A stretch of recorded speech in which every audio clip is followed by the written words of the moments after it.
Dos tigres às moscas. Como o Partido Comunista está combatendo a corrupção na China? A cruzada anticorrupção criada pelo governo de Xi Jinping põe na mira fraudes cometidas tanto por funcionários do Estado quanto pela sociedade em geral. Esse texto é da Isaura Dias Milan, uma tradução da nossa querida Ana Corbissier também. Gui, o que você destaca pra gente? Sim, o governo do Xi Jinping, desde 2012, está criando uma série de mecanismos para acabar com as fraudes, né, como ele comentou, em todos os níveis da sociedade.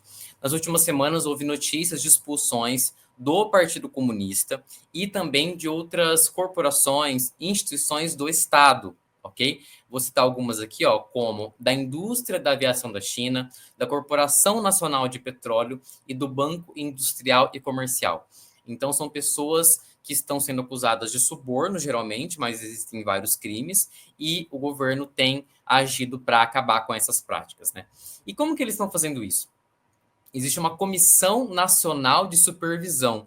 Então, essa comissão, ela tem ramificações nos distritos, nas cidades e nas províncias para conseguir identificar essas práticas.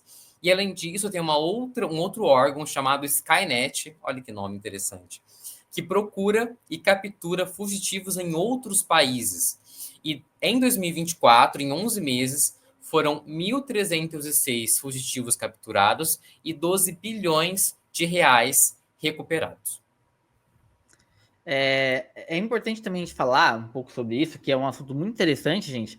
A China, ela prova, né, Gui, que o comunismo não só sobreviveu à ofensiva neoliberal, mas que ele também soube se adaptar, incorporando elementos do capitalismo para fortalecer o próprio partido. Eu sei que tem muita gente que rechaça o termo comunista quando a gente vai falar da China, né?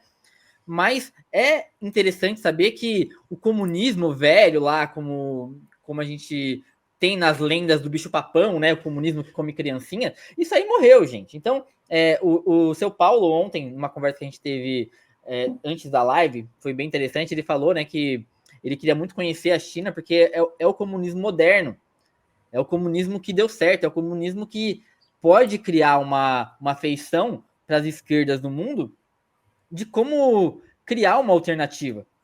Então, a China não viu que não ia conseguir vencer o capitalismo, o que ela fez? Incorporou.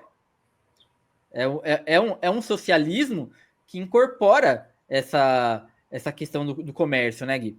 E a luta contra a corrupção é um exemplo claro disso. Em vez de se afogar na burocracia e na impunidade que assolaram regimes do passado, o Partido Comunista Chinês usa os próprios mecanismos do mercado para fortalecer o controle e evitar que o poder seja sequestrado por elites predatórias.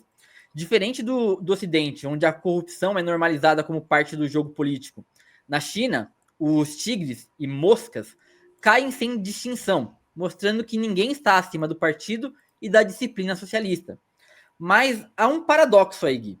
Foi justamente a abertura econômica que gerou condições para essa corrupção sistêmica, né? Então, a China também em nenhum momento nega que o capitalismo cria isso, mas ela também usa os elementos do capitalismo para combater essa corrupção, o que eu acho assim genial na minha visão. Sim, sim. E, inclusive, os textos mencionam que o Ocidente, às vezes, acusa a China de estar perseguindo opositores com esse sistema anticorrupção. Mas a percepção da sociedade é de que tem auxiliado, que tem sido muito importante, sim, inclusive até numa esfera ali mais local, por exemplo, porque comerciantes relatam que eles conseguem desenvolver seus negócios com mais facilidade, porque antes eles eram subornados, por exemplo, por autoridades. E aí, uma das formas, né, uma das características dessa luta contra a corrupção é que eles focam em determinadas áreas. Então, cita-se, por exemplo, finanças, energia, fumo, produtos farmacêuticos, esportes e projetos de infraestrutura.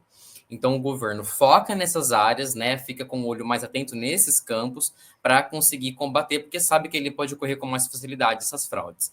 E aí, por conta desse foco nessas áreas, No setor farmacêutico, por exemplo, foram 52 mil casos denunciados e 2.600 pessoas processadas. E isso provocou, inclusive, uma queda nos valores gastos em hospitais públicos e em medicamentos. Então é muito interessante como que essas posturas aí têm esses reflexos tão importantes. E aí, só para encerrar mesmo, Gui, eu achei interessante essa última parte que você falou, porque é importante a gente pensar em como a China inverte a lógica, né?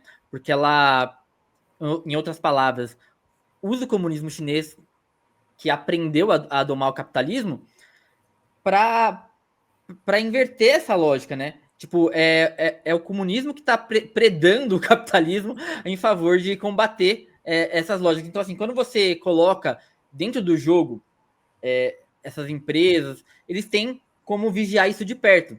Então vai ter gente que vai falar que é porque é uma ditadura e blá blá blá e blá blá blá, mas não. Eles estão impedindo. Em outros lugares, a gente vê, por exemplo, aqui no Brasil, a gente viu empresas acabarem. Elas deixaram praticamente de existir, faliram, porque eram corruptas. Mas as empresas não são corruptas, gente. O que são corruptas são as pessoas. Então, o Partido Chinês, ele também protege a sua própria economia. Você não vai ver a China parar de crescer nos últimos anos. Qual foi o ano que a China não cresceu? Aliás, sempre cresce muito acima da média dos outros países, assim. Então, é uma coisa a se pensar realmente. Gui, mais alguma coisa? Podemos entrar no próximo assunto? Não, podemos entrar. Então vamos para Gaza e logo logo também. Gente, só mais um comentário. Aqui nos comentários vai ter o link das matérias que a gente está comentando, né, Gui? Isso, estou colocando tudo aqui, pessoal, para vocês poderem acessar e ler depois com mais calma.